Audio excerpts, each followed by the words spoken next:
Hello students, today we are going on unit the P block elements, lecture number 3. Part 2 class में हम लोगों ने position of third A group elements in periodic table start किया था और वहां electronic configuration को base बनाते हुए इनकी पोजीशन क्लियर की थी. तो इलेक्ट्रॉनिक कॉन्फ़िगरेशन के आधार पर हम आगे के हिंट्स लेंगे और डिस्कस करेंगे position of third A group elements in periodic table.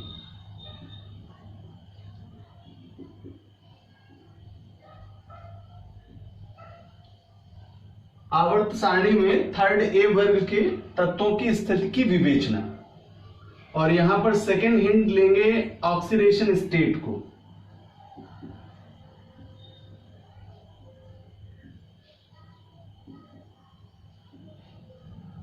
ऑक्सीकरण अवस्था.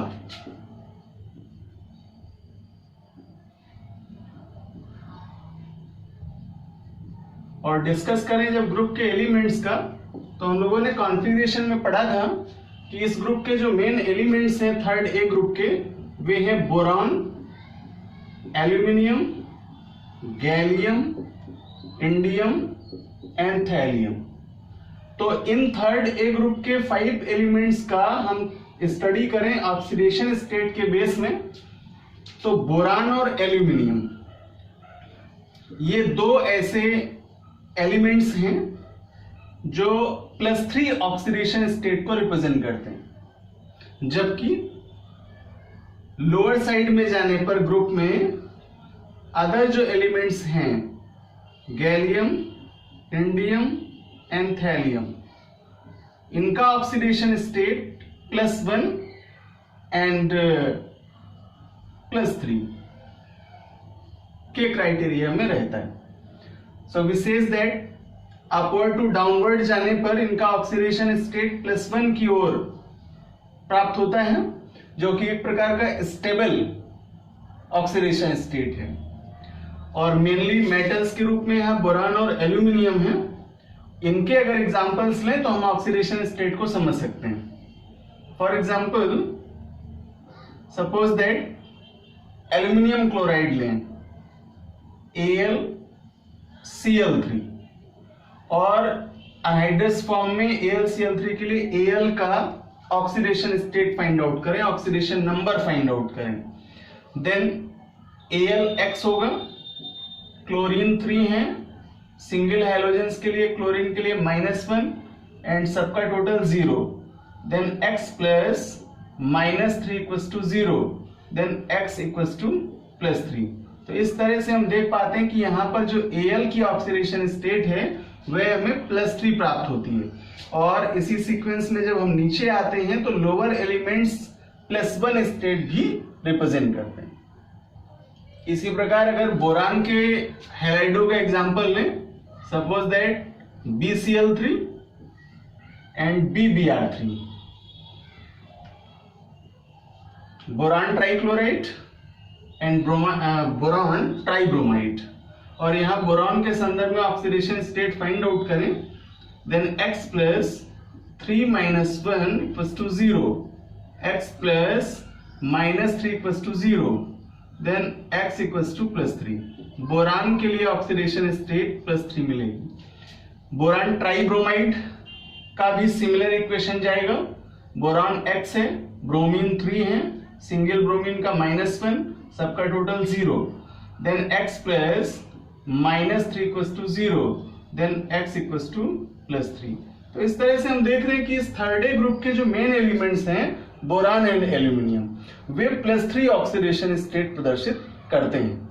जब हम लोअर साइड जाते हैं तो +1 मिल रही है, और +1 का कंपैरिजन करेंगे +3 से तो वो मोर देन स्टेबल है. अर्थात +1 ऑक्सीडेशन वाले जो स्टेट कंपाउंड्स हैं वे इनकी तुलना में स्थायित्व तो अधिक प्रदर्शित करते हैं.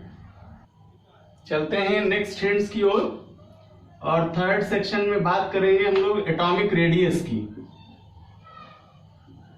Atomic and ionic radii.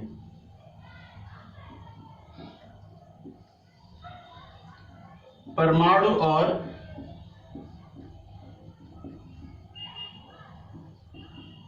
आयनिक त्रिज्या। कंपेयर करें अगर हम पी ब्लॉक के एलिमेंट्स का, तो पी फर्स्ट क्लासिफिकेशन में जाएं तो दो ग्रुप हैं यहां, थर्ड ए और फोर्थ ए। और सेकेंड सेक्शन में जाएं पी सेकेंड में, तो यहां पर भी दो ग्रुप की प्रेजेंस है, फिफ्थ ए एंड सिक्स ए। और कंपेयर करें अगर पी फर्स्ट का पी सेकेंड से, तो वहां पर हम चूंकि स्टडी कर रहे हैं थर्ड ए ग्रुप के एलिमेंट्स का, तो इनकी तुलना में पी फर्स्ट के जो एलिमेंट्स हैं इनका एटॉमिक रेडियस कम होता है। बट हम प्रॉपरली जब थर्ड ए ग्रुप की बात करेंगे, तो यहां एलिमेंट्स मिल रहे हैं हमें boron, aluminium, gallium, indium and thallium. तो ग्रुप में अपवर्ड टू डाउनवर्ड जाने पर इनका जो एटॉमिक रेडियस है और आयनिक रेडियस है वह इंक्रीज करता है। तो एग्जांपल ले लें, अगर हम इनके साइज का देख लें यहां बोरॉन और एल्यूमिनियम के लिए, देन बोरॉन का कॉन्फ़िगरेशन करेंगे 1s2, 2s2 and 2p1, and KLM में जाएंगे तो 2 और L में जाएंगे तो 3। जबकि एल्यूमिनियम को कॉन्फ़िगरेट करेंगे 1s2, 2s2, 2p6, 3s2 and 3p1। KLM में कॉन्फ़िगरेट करेंगे 2, L में 8 और M में 3। स्ट्रक्चर, एटॉमिक स्ट्रक्चर जब ड्रॉ करेंगे तो according to number of orbitals, nucleus mid में होगा K, L and M। Orbitals की प्रेजेंस है यहां। और इसी तरह बोरॉन के लिए जब ऑर्बिटल्स ड्रॉ करेंगे तो K, L एंड M।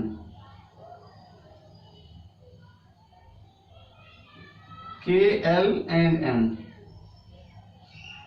और ये साइज हम देख पा रहे हैं यहां। तुलना करें दोनों में तो यहाँ M को रिड्यूस करना पड़ेगा, क्योंकि यहाँ पर जो इलेक्ट्रॉन है वे केवल 2 ऑर्बिटल्स में है, K और L में। तो हमने M को यहाँ से फिनिश कर लिया। अब केवल हमारे पास K और L में ही इलेक्ट्रॉन इंटर कर रहे हैं। कंपेयर कर लें रेडियस का, तो देख पाते हैं कि यहाँ पर 2 ऑर्बिटल्स की प्रेजेंस के कारण इनका रेडियस डिस्टेंस मिल रहा है ये इस तरह से। और जबकि एल्यूमिनियम का एक ऑर्बिटल इंक्रीज कर जाने से जो उसका रेडियस स्टैंडर्ड है वो भी इंक्रीज करेगा। तो ग्रुप में अपवर्ड टू डाउनवर्ड अगर चले जाएं, तो यहाँ पर जैसे जैसे इनका एटॉमिक नंबर यानी जेड वैल्यू इंक्रीज करेगा, वैसे वैसे इनका एटॉमिक रेडियस, और उसी केस में जब आयनिक फॉर्म में जाएंगे तो आयनिक रेडियस भी इंक्रीज करेगा। नाउ डिस्कशन करेंगे नेक्स्ट अगले हिंट का। Fourth hint is density. इसे घनत्व कहते हैं। कंपैरिजन करें सेकंड ग्रुप से, समूह सेकंड से, जो कि एस ब्लॉक में मिला था हमें एल्कलाइन अर्थ मेटल्स के लिए, और उनके कंपैरिजन में जो यहाँ थर्ड ए या समूह 13 के एलिमेंट्स हैं, कॉलम 13 के एलिमेंट्स हैं, उनका डेंसिटी स्टैंडर्ड काफी हाई होता है, उच्च होता है। तो हम चूंकि प्रॉपर थर्ड ए का ही स्टडी कर रहे हैं, इसलिए इन्हीं एलिमेंट्स के संदर्भ में डिस्कशन करेंगे। यहां पर हम बात करते हैं boron, aluminium, gallium, indium and thallium elements के लिए। तो वर्ग में, ग्रुप में अपवर्ड टू डाउनवर्ड जाने पर जैसे जैसे इनका जेड वैल्यू इंक्रीज करता चला जाएगा, उसी प्रकार उनकी डेंसिटी स्टैंडर्ड भी इंक्रीज करेगी। Simply we says that when we goes on upward to downward in third A group, then density standard of elements is increased. बढ़ते हैं अगले हिंट्स की ओर, और नेक्स्ट हिंट होगा MP and BP। Melting points and boiling points, गलनांक तथा क्वथनांक। Comparison कर रहे हैं हम लोग कॉलम नंबर 2 से, समूह संख्या 2 से, और स्टडी कर रहे हैं 13 का।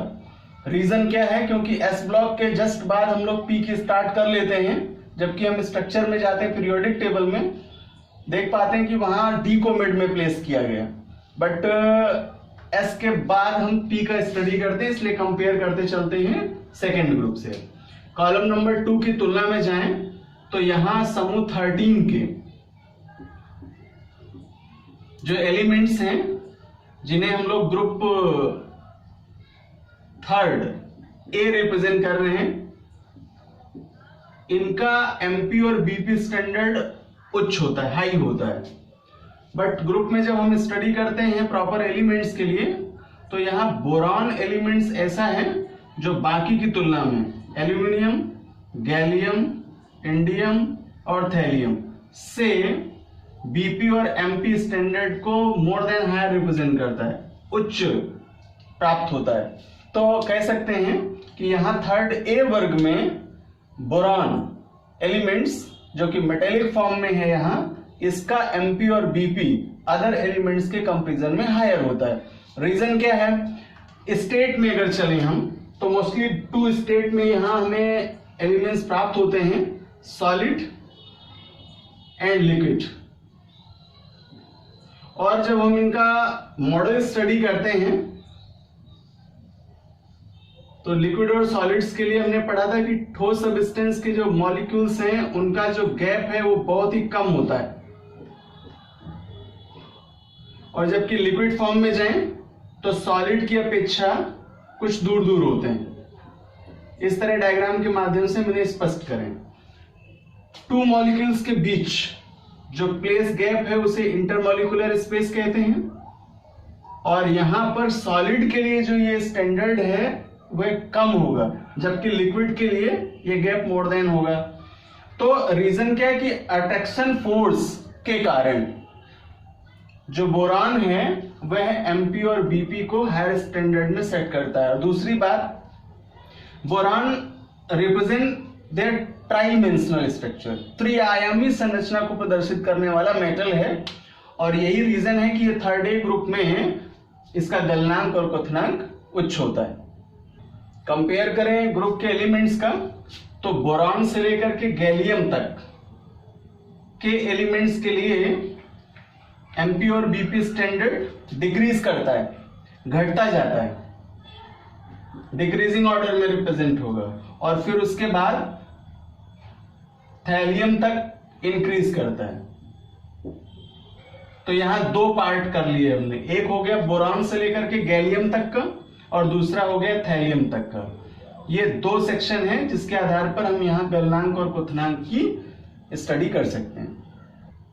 यहां अगर कंपेयर करें हम केवल गैलियम के लिए, गैलियम का जो स्टैंडर्ड है, गलनांक है, एमपी वैल्यू है 303 केल्विन के आसपास है, और यही रीजन है कि जो इसका स्टेट है वह एल रिप्रेजेंट करते हैं, अर्थात लिक्विड स्टेट में इसकी प्रेजेंस है, द्रव अवस्था में यह प्राप्त किया जा सकता है।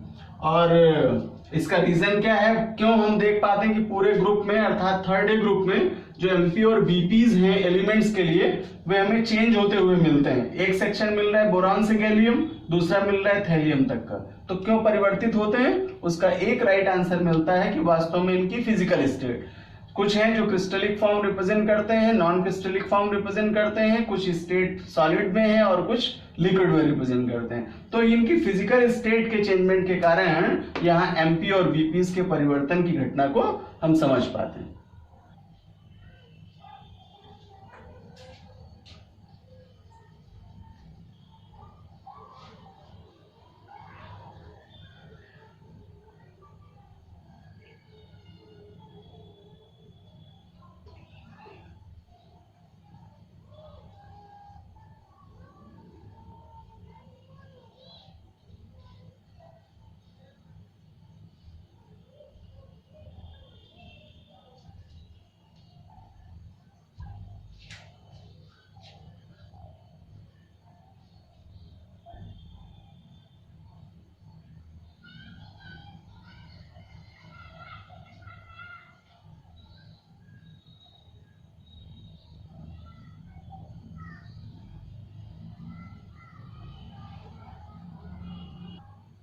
तो position of third A group elements के डिस्कशन में जो हिंट्स शेष रह जाते हैं उन्हें अगली क्लास में स्टडी करेंगे। और अब तक के मेन 5 मेन हिंट्स हैं जिनका डिस्कशन किया है हम लोगों ने। Electronic configuration, oxidation state, atomic radius, density and MP and BPs. तो अगली क्लास में मिलेंगे अगले हिंट्स के साथ में, इन्हें कंप्लीट करिए। और ये मैंने पहले भी डिस्कस किया था कि एक लॉन्ग क्वेश्चन के रूप में कवर होगा, और यहाँ पर मल्टी सेक्शन हिंट्स हैं जिनका डिस्कशन करते हुए हम पी ब्लॉक के एक तरह से कैरेक्टर्स भी जान पाएंगे और साथ ही साथ में उनकी पोजीशन तो क्लियर कर ही पाएंगे।